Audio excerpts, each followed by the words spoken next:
All right, so you are a resident philosopher ready to tackle a concept that's deceptively simple but oh so philosophically thorny. Sure. Buckle up, because today's deep dive takes us into the heart of authority. Okay. We've got excerpts from the Stanford Encyclopedia of Philosophy, some choice arguments, Yeah. and a mission to unpack why this word so casually tossed around is a philosophical minefield. Yeah. What's fascinating about authority is that it demands a deep dive into morality. Oh, okay. Unlike plain old power, which is just the ability to force someone's hand, authority seeks to justify itself. Okay. It wants us to believe in its right to command. Okay, so it's not just about brute force. Right. There's this added layer of legitimacy, or Yeah. at least the pretense of legitimacy, right? Yeah.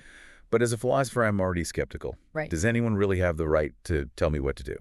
You've hit upon the core dilemma. Ah, Our sources dive into this by outlining different flavors of authority, okay. each with its own attempt to answer that very question. Let's unpack these flavors then. First up, we've got justified coercion. Right. The example they give is an occupying force after a just war. Yes. Interesting, but how does that make them an authority and not just conquerors with bigger guns? That's where the justified part comes in. Okay.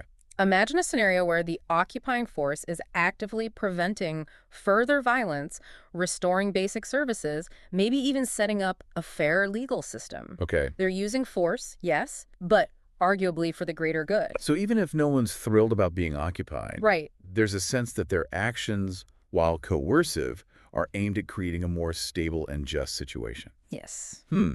Still feels a bit shaky on the moral obligation to obey front, though. Exactly. Yeah. And that's why justified coercion occupies a lower rung on the ladder of legitimacy. Got it. The source material then moves on to duty-based authority, Okay. where the moral waters get even murkier. Okay, duty-based. This one feels trickier. Yeah. It's not just about avoiding punishment. There's a sense of obligation involved, but to what extent? The example they give of potentially overreaching government agency feels a bit weak, don't you think?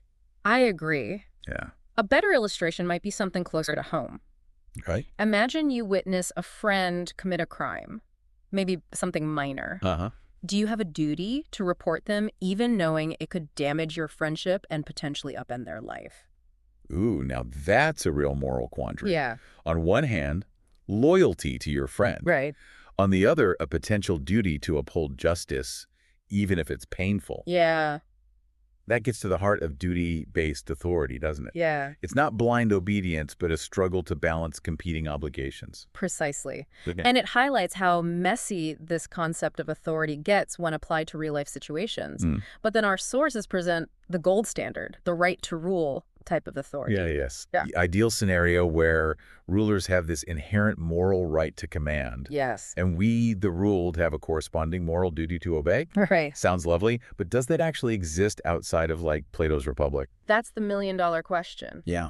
Are there any authorities, be it individuals or institutions, that possess such unquestionable moral legitimacy? Yeah. This is where things get really interesting for you as a philosopher. Okay. Because before we even evaluate specific authorities, we have to ask ourselves, can any authority truly be reconciled with individual autonomy and moral responsibility? Right. That's the crux of it, isn't it? And it's a question that has haunted philosophers for centuries. Can we truly claim to be free-thinking individuals if we simply accept the dictates of authority no matter how legitimate it may seem? Right. And morality is about making choices based on reason, and conscience doesn't blind obedience to authority undermine the whole project. That's the challenge laid down by thinkers like Robert Paul Wolff, a prominent philosophical anarchist. Okay. He argues that the very concept of authority is fundamentally at odds with individual autonomy. For Wolff, submitting to authority means surrendering our capacity for independent moral judgment, Okay. which is essentially giving up on what makes us human. Wow. Okay, so if we follow Wolff's line of thinking, any form of authority is inherently problematic, Yes. even if it's well-intentioned or leads to seemingly good outcomes. Is that right? That's the radical core of the anarchist argument. Okay. But of course, there are counter-arguments. Sure. And our sources delve into some of the most compelling ones. Okay. One approach that attempts to bridge this gap between authority and autonomy is called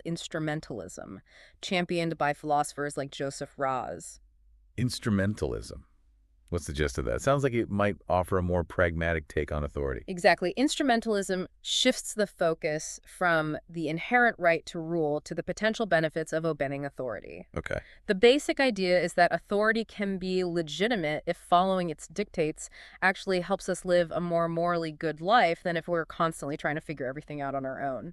So it's kind of like a moral cost-benefit analysis. Yeah. We weigh the potential downsides of submitting to authority against the potential upsides of a well-ordered society, even if we might disagree with every single rule or decision. That's a good way to put it. Think about something like traffic laws. Okay. They might feel arbitrary sometimes. Why the speed limit? Why that many stop signs? Yeah. But without those regulations, driving would be chaotic and dangerous. Right. So even if I question a particular traffic law, I follow it because, on the whole, the system helps create a safer environment for everyone. Okay, I see how instrumentalism makes sense in that context. Yeah. But what about more complex situations where the moral stakes are higher? Right. Like what if a government enacts policies that you believe are fundamentally unjust? Right. Does instrumentalism just become a way to rationalize following the rules, even when those rules are wrong? That's a crucial question, and it highlights the limitations of instrumentalism. Okay. It relies on the assumption that the authority in question is both competent and benevolent, which is, as history has shown us time and again, a risky bet. Right. Blind trust in authority, even if it's framed as for the greater good, can have disastrous consequences. Yeah. So if instrumentalism isn't a foolproof solution, what other philosophical avenues can we explore to grapple with this authority puzzle? Well, another major player in this debate is consent theory, which takes a very different approach. Okay. The core idea here is that authority is only legitimate if it's based on the consent of those being governed. Consent theory. The classic we the people argument, it seems intuitively appealing. Yes. After all, as autonomous individuals, we should have the right to choose who or what we submit to. Exactly. Our sources point out that consent theory often goes hand in hand with the concept of natural rights. Okay. The idea is that we're all born with certain inherent freedoms, and no authority can legitimately infringe upon those freedoms without our explicit agreement. Okay, that makes sense. But even if we accept that we're all born with these natural rights, Right. doesn't the very act of living in a society require some degree of giving up those rights for the sake of the common good? Yeah. Like, I can't just claim my natural right to drive however I want if it endangers others on the road. That's one of the classic counterarguments to consent theory. How do you balance individual freedom with the need for social order and collective action? Right.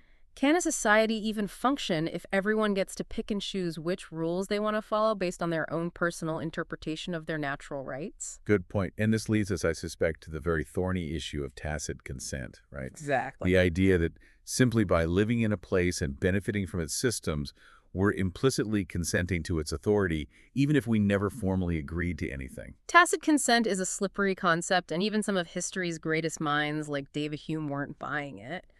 Yeah. Is it really meaningful consent if there's no real choice involved? Right. What if the cost of opting out, say, leaving your country, is too high? Does simply existing in a place truly equate to a genuine endorsement of its authority? It feels like we're pushing the boundaries of what consent really means. And as a philosopher, I'm always wary of slippery slopes. Right. If we stretch the definition of consent too far, doesn't it lose its moral force? That's the danger. And it's why some philosophers like John Rawls argue that we need to move beyond a purely individualistic framework of consent and think more about the principles that would lead to a just and fair society for everyone, regardless of their specific consent or agreement. Okay, so if individual consent is problematic, Right. what does Rawls propose as an alternative? Well, Rawls introduces the idea of a reasonable consensus, Okay. suggesting that legitimacy stems not from each individual's explicit agreement, but from principles that rational, impartial people would agree upon if they were designing a society from scratch. Interesting. So it's not about getting everyone to sign on the dotted line, but rather creating a system based on principles that most reasonable people would find fair and justifiable, Yes. even if they have different personal preferences or beliefs. Exactly. It shifts the focus from individual whims to shared principles of justice and fairness, but of course it's not without its challenges. I can imagine defining reasonable in a way that satisfies everyone is probably impossible. Right. One person's reasonable is another person's outrageous right. You've hit on a major point of contention: who gets to decide what's reasonable? And what happens when deeply held beliefs clash with what others consider to be rational or impartial? These are the kinds of questions that keep political philosophers up at night. And for good reason, it seems like any attempt to find a universal standard of reasonableness is bound to run into trouble in a world with such diverse values and perspectives. Yes. So if Rawls' approach isn't a silver bullet, what other avenues are there for thinking about the justification of authority? Well, some philosophers like Ronald Dworkin take a radically different approach, All right. suggesting that perhaps we've been framing the whole question of political authority too narrowly. Oh, in what way? Well, Dworkin argues that we often think of political authority in terms of contracts or agreements, Uh-huh. as if we're individuals entering into a transaction with the state. Okay. But what if it's more like family or deep friendship? Intriguing. So instead of viewing the state as some external entity we've consented to be governed by, we Right. should see it as something we're inherently a part of, Yes. like a community with shared values and obligations. Exactly. We have responsibilities to our families and friends, even if we didn't formally agree to them. We care about their well-being and contribute to the relationship because it's meaningful, not just out of obligation. Dworkin suggests that a similar logic can apply to political communities. We have obligations to our fellow citizens and to the institutions that bind us together, Hmm. not because we sign a contract, but because we're part of something larger than ourselves. That's a powerful idea. But it also raises some questions. Can a political community really evoke the same sense of loyalty and obligation as family or close friends? Right. I mean, I care about my country, but it's not exactly the same as my relationship with my parents. Yeah. And what happens when the political community is deeply divided or when its actions seem to contradict your own values? Does that shared sense of obligation still hold? Those are excellent questions, and they get to the heart of the challenges and complexities of Dworkin's view. It's a provocative idea that invites us to rethink our relationship with authority, but it also demands careful consideration of its potential pitfalls. After all, political communities can be just as flawed and messy as any family. That's for sure. But before we get too deep into the family dynamics of the state, I think we need to address the elephant in the room, democracy. Okay.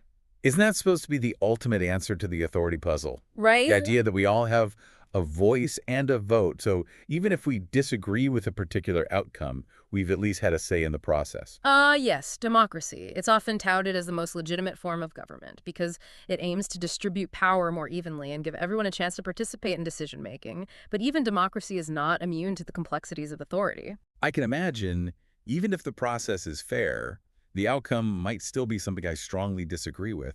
Does that mean I'm obligated to follow a law or policy just because the majority voted for it? Where do we draw the line between respecting the democratic process and standing up for our own moral convictions? You've hit upon a core tension within democratic theory. How do you balance the will of the majority with the protection of individual rights and the pursuit of justice? What happens when these values come into conflict? These are the kinds of dilemmas that philosophers have been grappling with for centuries. It seems like every time we think we've got a handle on this authority thing, another layer of complexity emerges. Yeah. But I have to admit, I'm finding this deep dive incredibly stimulating. Good. It's making me question assumptions I never even realized I had about power legitimacy and my own role as a citizen. That's the beauty of philosophy, isn't it? It challenges us to examine the foundations of our beliefs and to grapple with the messy realities of human existence. It sure does.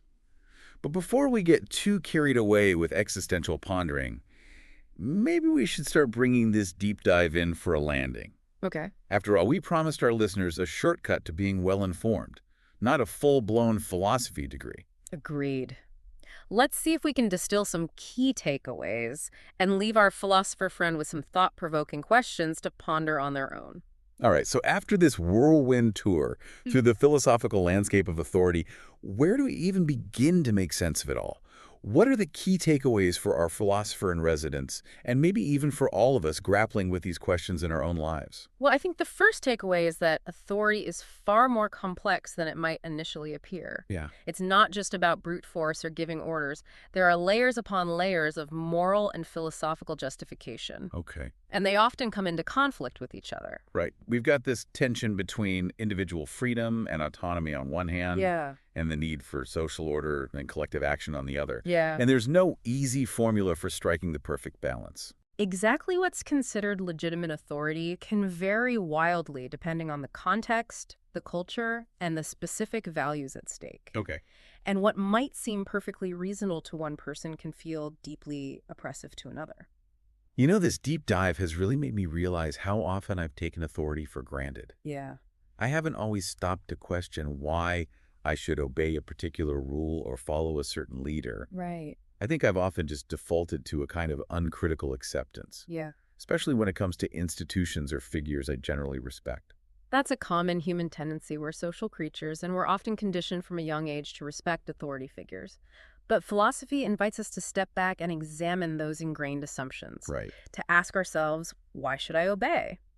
And to demand a compelling answer. It's like we're being asked to reevaluate our relationship with authority, to really understand the underlying principles and consider the potential consequences of both obedience and disobedience, Yeah. and to recognize that those choices have ripple effects. Yeah. Precisely when we choose to obey or disobey, we're not just acting as individuals, we're shaping the social fabric around us. Okay. We're either reinforcing existing power structures or contributing to their transformation.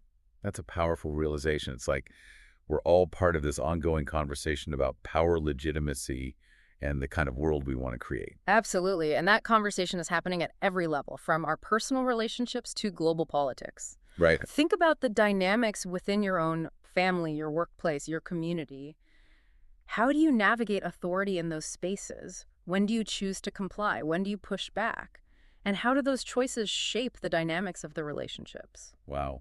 My mind is spinning. It's like you give me this whole new lens through which to view the world. Uh-huh. I'm going to need a notebook just to keep track of all the questions this deep dive has raised. That's the mark of a good philosophical exploration. It leaves you with more questions than answers and a burning desire to keep digging deeper. Speaking of digging deeper before we wrap up, there's one question that's been nagging at me.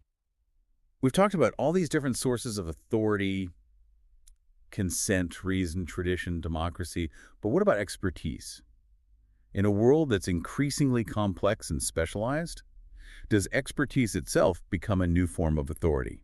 That's a fantastic question, and one that's becoming more and more relevant in everything from science and technology to economics and public health. Do we have a moral obligation to defer to experts even when we don't fully understand their reasoning or agree with their conclusions? How do we balance the need for expert guidance with the importance of critical thinking and individual judgment?